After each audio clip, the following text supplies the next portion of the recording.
Assalamualaikum warahmatullahi wabarakatuh. Selamat pagi semuanya. Perkenalkan, saya Meli Syafrianti sebagai moderator dari kelompok 3. Pada pagi kali ini, izinkan kami untuk menampilkan presentasi kami mengenai market efisiensi atau efisiensi pasar. Sebelumnya, mari kita kenalkan dulu anggota dari kelompok 3. Yang pertama itu ada saya, Meli Syafrianti, lalu Aisyah Doifullah, dan Fadlan Ashabul Hamid. Submateri yang akan kita sampaikan itu ada 3. Yang pertama, invisible hand, pasar kompetitif. Yang kedua, ekonomi kesejahteraan dan efisiensi Pareto. Yang ketiga, ada menganalisis ekonomi efisiensi. Yang pertama, invisible hand, pasar kompetitif. Menurut Adam Smith, bahwa persaingan akan memimpin individu dalam mengejar kepentingan pribadi atau keuntungan untuk mengejar kepentingan umum, seolah-olah dengan tangan tak terlihat. Dia hanya menginginkan keuntungannya sendiri, dan dia dalam hal ini, seperti dalam banyak kasus lainnya, dipimpin oleh invisible hand untuk mempromosikan tujuan yang bukan merupakan bagian dari niatnya. Juga tidak selalu buruk bagi masyarakat bahwa itu bukan bagian darinya. Dengan mengejar kepentingan itu sendiri, dia sering mempromosikan kepentingan masyarakat secara lebih efektif daripada ketika dia benar-benar berniat untuk mempromosikannya. Dalam masalah pengalaman yang tampaknya kontradiktif ini, Smith menjawab pertanyaannya sendiri, dapatkah masyarakat memastikan bahwa mereka dipercayakan untuk memerintah benar-benar mengejar kepentingan publik? Pengalaman telah menunjukkan bahwa meskipun terkadang kebijakan yang diambil pemerintah tampak konsisten dengan kepentingan publik, di lain waktu kebijakan yang diambil tidak bisa dengan imajinasi yang masuk akal didamaikan dengan kebijakan publik. Sebaliknya, mereka yang berada dalam posisi pemerintah terkadang tampak mengejar kepentingan pribadi mereka dengan mengorbankan kepentingan umum. Selanjutnya itu ada ekonomi kesejahteraan dan efisiensi Pareto. Ekonomi kesejahteraan adalah cabang ilmu ekonomi yang berfokus pada apa yang disebut dengan masalah normatif. Masalah normatif yang paling mendasar untuk ekonomi kesejahteraan organisasi ekonomi yaitu apa yang harus diproduksi, bagaimana seharusnya diproduksi, untuk siapa, dan siapa harus membuat keputusan ini. Lalu bagaimana kita mengevaluasi alternatif? Kebanyakan para ekonom menganut kriteria yang disebut Pareto efisiensi. Kriteria efisiensi Pareto yang memiliki sifat yang penting yang memerlukan komentar itu ada 2. Yang pertama, kesejahteraan setiap individu bukan dengan kesejahteraan relatif dari individu yang berbeda. Yang kedua, persepsi masing-masing individu tentang kesejahteraannya sendirilah yang diperhitungkan. Next.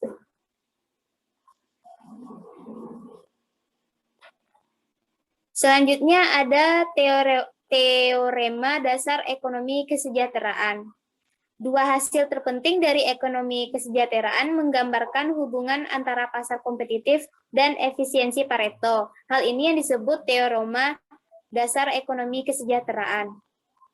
Teorema dasar ekonomi kesejahteraan ini ada 2. Yang pertama, setiap ekonomi kompetitif adalah Pareto efisien. Yang kedua, setiap alokasi sumber daya Pareto yang efisien dapat dicapai melalui mekanisme pasar yang kompetitif dengan redistribusi awal yang sesuai. Selanjutnya, ada efisiensi dari perspektif pasar tunggal. Dalam memutuskan beberapa banyak permintaan, individu menyamakan keuntungan marginal yang mereka terima dari mengkonsumsi unit ekstra dengan biaya marginal, biaya yang mereka harus membayar. Dalam memutuskan beberapa banyak yang harus dipasok, perusahaan menyamakan keuntungan marginal yang mereka terima, yang mana harga dengan biaya marginal. Pada equilibrium pasar, di mana penawaran sama dengan permintaan, keuntungan marginal untuk konsumen sama dengan biaya marginal untuk perusahaan dan masing-masing harga yang sama.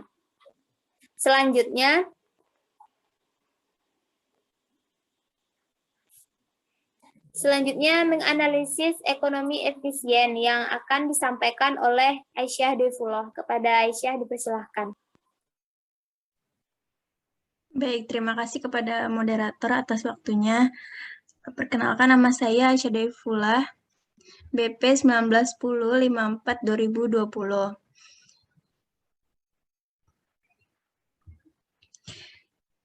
Di slide kali ini yaitu menganalisis ekonomi efisien itu dibagi menjadi 3. Yang pertama ada efisiensi pertukaran, yang kedua efisiensi produksi, dan yang ketiga efisiensi bauran produksi.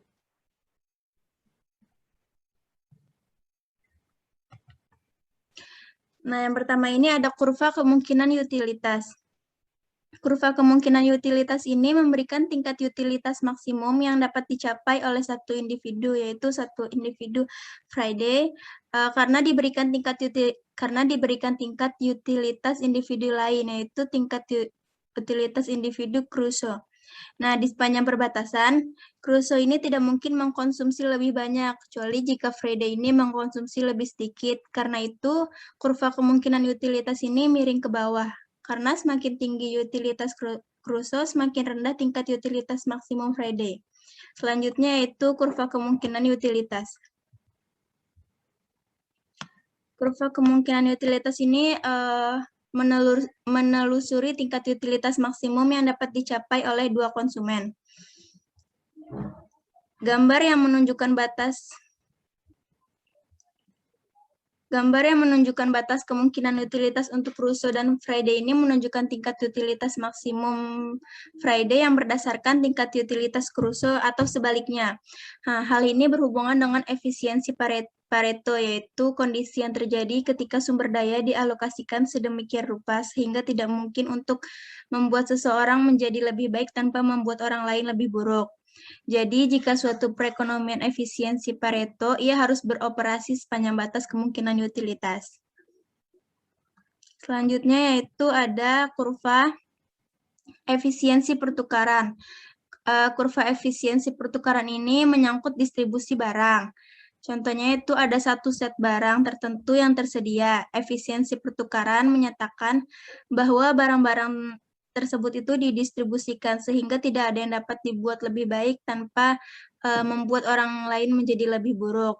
Nah, dengan pendapatan 100 di garis Apple atau garis Y, dan harga jeruknya itu $2 dan harga apelnya itu $1, seorang individu dapat membeli kombinasi apel dan jeruk di sepanjang atau di sebelah kiri batasan anggaran. Kombinasi apapun di sebelah kanan batasan anggaran tidak terjangkau. Kemiringan kendala anggaran didasarkan pada harga relatif jeruk dan apel. Slide selanjutnya itu kurva efisiensi pertukaran.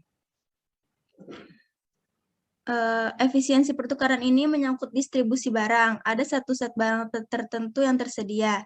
Efisiensi pertukaran menyatakan bahwa barang-barang tersebut tidak didistribusikan sehingga tidak ada yang dapat dibuat lebih baik tanpa membuat yang lain menjadi lebih buruk. Efisiensi pertukaran dengan demikian mensyaratkan bahwa tidak ada ruang untuk perdagangan atau pertukaran yang akan membuat kedua belah pihak menjadi lebih baik. Selanjutnya itu ada kurva masalah pilihan konsumen. Nah, maksudnya itu kendala anggaran memberikan kombinasi apel dan jeruk yang bisa dibeli Crusoe, dibeli penghasilan, dan dibeli harga apel dan jeruk. Kurva indiferen memberikan kombinasi apel dan jeruk, di antaranya Crusoe acuh tak acuh. Nah, A dan B berada pada kurva indiferen yang sama. Dan individu lain lebih menyukai kombinasi apel dan jeruk yang berada pada kurva indiferen yang lebih tinggi. Jadi, titik F itu lebih disukai daripada A atau B.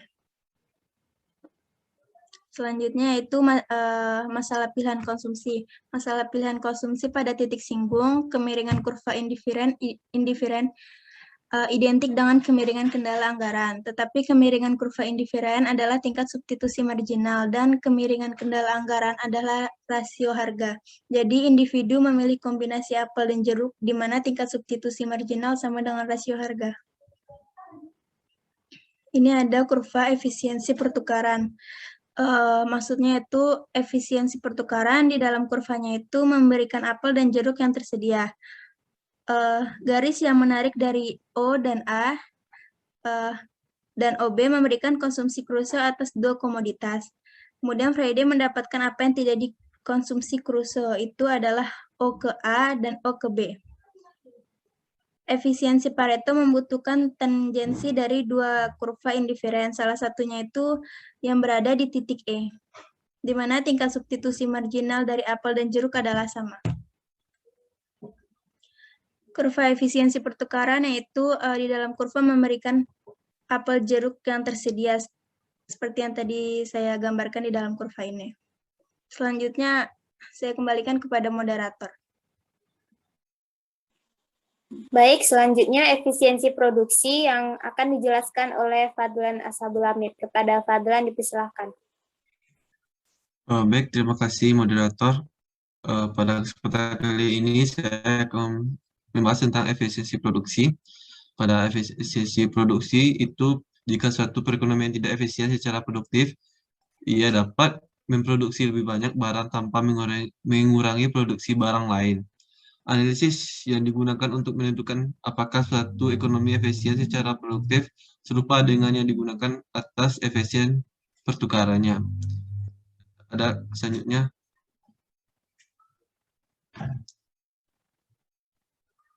Nah, di kurva di sini memiliki garis isokuan memberikan kombinasi input yang berbeda yang membebani perusahaan dengan jumlah yang sama. Kemiringan garis isokuan adalah harga relatif dari dua faktor. Pada poin di dalam perbatasan dapat dicapai tetapi tidak efisien. Titik di sepanjang perbatasan layak dan efisien. Poin di luar perbatasan tidak dapat dicapai mengingat sumber daya ekonomi. Selanjutnya, isokuan dan garis isokuan. Pada kurva ini, sebuah isokuan memberikan kombinasi input, tanah, dan tenaga kerja yang menghasilkan output yang sama berlabel isokuan Q1 mewakili tingkat output yang lebih tinggi daripada label isokuan Q0. Garis isokuan memberikan kombinasi input dengan biaya yang sama. Kemiringan garis isokuan diberikan oleh harga relatif dua input. Efisiensi produksi dilihat dari prinsip yang sama secara diagram menggunakan kotak Edgeworth Bowley lainnya. Kami ingin tahu bagaimana mengalokasikan pasukan input tetap untuk memastikan efisiensi produksi. Di sini kami mewakili pasukan tetap dari dua input dengan sebuah kotak dengan total pasukan tanah yang tersedia diukur sepanjang sumbu vertikal dan total pasukan tenaga kerja di sepanjang sumbu horizontal. Kami mengukur input ke dalam produksi jeruk dari sudut kiri bawah. Jadi titik E berarti jumlah 0B, OB, lahan digunakan untuk produksi jeruk, dan OA tenaga kerja. Itu ada pada gilirannya. Berarti bahwa tersisa input yang digunakan dalam produksi apel. Pada saat E, jumlah O, B, tanah, O, B, tenaga kerja masuk produksi apel. Isokuan juga muncul pada gambar Q0. Jumlah input yang masuk ke produksi apel diukur dari 0. Itu disebabkan isokuan untuk apel memiliki bentuk yang sama. Mereka terlihat sangat normal jika Anda membalikkan buku dengan jelas. Efisiensi produksi masyarakat bahwa untuk setiap tingkat produksi jeruk, output apel dimaksimalkan. Saat bergerak di bawah dan ke kiri dalam kotak, lebih banyak sumber dialokasikan untuk produksi apel. Karenanya, isokuan melalui titik tersebut mewakili tingkat output yang lebih tinggi. Selanjutnya, efisiensi campuran produk. Pada kurva ini, menggambarkan jadwal kemungkinan produksi dan kurva indiferen antara apel dan jeruk. Utilitas dimaksimalkan pada titik singgung kurva indiferen terhadap jadwal kemungkinan produksi. Kemiringan jadwal kemungkinan produksi disebut tingkat transformasi marginal. Ini memberitahu kita beberapa banyak apel ekstra yang bisa kita miliki jika kita mengurangi produksi jeruk per satu. Pada titik singgung E, kemiringan kurva indiferen dan jadwal kemungkinan produksi adalah sama, yaitu tingkat substitusi marginal apel untuk jeruk sama dengan tingkat marginal transformasi. Pada efisiensi campuran produk membutuhkan bahwa tingkat marginal transformasi sama dengan marginal konsumsi tingkat substitusi. Untuk mencapai tingkat utilitas konsumen tertinggi, kurva indiferen dan jadwal kemungkinan produksi harus bersinggungan. Pada titik E, di titik lain seperti E absen, utilitas konsumen lebih rendah daripada titik E. Mungkin sekian dari saya kembalikan ke moderator. Pemaparan dari kelompok kami. Untuk teman-teman yang ingin bertanya, silakan bertanya di kolom komentar. Terima kasih untuk teman-teman yang sudah mendengarkan dan mau bertanya. Saya selaku moderator ingin mengucapkan maaf jika ada kesalahan kata. Saya akhiri dengan wabillahi taufiq wal hidayah. Wassalamualaikum warahmatullahi wabarakatuh.